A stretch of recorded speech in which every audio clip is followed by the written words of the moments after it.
এখন না রোজ ব্লগ বা ভিডিও পোস্ট করছি। এখন ভাল লাগছে পোস্ট করতে, তাই মানে আবার কখন আমার ইচ্ছেটা মরে যায় ঠিক নেই। তবে আমার আর্নিং হোক বা না হোক, হবে কি না জানি না, ভিডিও পোস্ট করতে, রিলস বানাতে, ফটো ক্লিক করতে অনেক ভাল লাগে। আর আমি খুব ভালো ভালো আশা করি, মানে আমার নজরে একটু ভালো ভালো রিলস বা গানের ভিডিওগুলো শ্যুট করি, বেশ ভাল লাগে আমার। কত ভিউ হচ্ছে, কত কি হচ্ছে, সেগুলো আমি অত নোটিস করি না বা অত আমি ইম্পর্টেন্স দিই না। কারণ এটা আমি টাকা ইনকাম করার জন্য থেকে বেশি আমার শখের জন্য করি। আর আমার এটা ভাল লাগে বেশ, মানে নিজের ভিডিও নিজে দেখতে অনেক ভাল লাগে। মানে যখন পোস্ট করার পর আমি ওই ভিডিওটা নিজেই 10 বার দেখি, আমার নিজেই এত ভালো লাগে দেখতে। আর এখন আমি দোকান থেকে চলে এসেছি। সকালে কি করি তোমাদের সাথে ম্যাক্সিমাম শেয়ার করে দিয়েছি। তারপরে আমি দুপুর দিকটা কি করি, অ্যাকচুয়ালি এই টাইমটা ঘরে কেউ থাকে না, শুধু কেউই থাকে না, শুধু কি ঘর বন্ধ থাকে। আমি এসে ঘরটা খুলি, দেন ঘরে গিয়ে বন্ধ থাকার জন্য অ্যাকচুয়ালি সব জাংলা ফাংলা সব বন্ধ করে যাই। 3-4 ঘন্টা বন্ধ থাকে, তাই ঘরটা একটু গ্যাস হয়ে যায়। তা ঘরটা খোলার পর আমি একটু রুম স্প্রে দিয়ে দিই।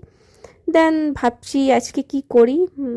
আমার শাশুড়ি মা যে ছিলেন, উনি ডাল ভাত একটা সবজি বানিয়ে গেছিলো, কিন্তু সানির আবার কিছু ভাজাভাজি না হলে চলে না, তাও আবার গরম গরম।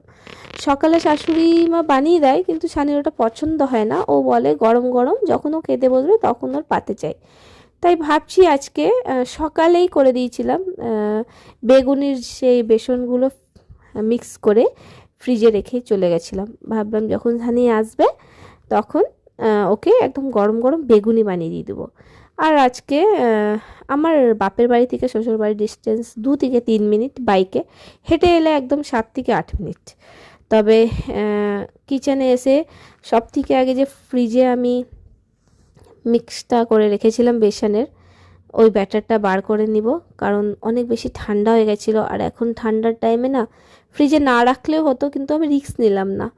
যদি টকফক হয়ে যায় বা কিছু হয়ে যায়, ঘর সবসময় বন্ধ থাকে তো, যদি খারাপ হয়ে যায়, তাই আমি রিস্ক নিলাম না। আর এসে আগে বেসনটাকে ভালো করে মিক্স করে নিলাম, আরেকবার চালিয়ে নিলাম আর রেখে দিলাম। কারণ শাকুন সানি শাকুন বলছি, সানি এখন আসবে না, ও বললো ওর আধ ঘন্টা দেরি লাগবে, তাই আমি আগে থেকে সব প্রিপেয়ার করে রেখে দিব।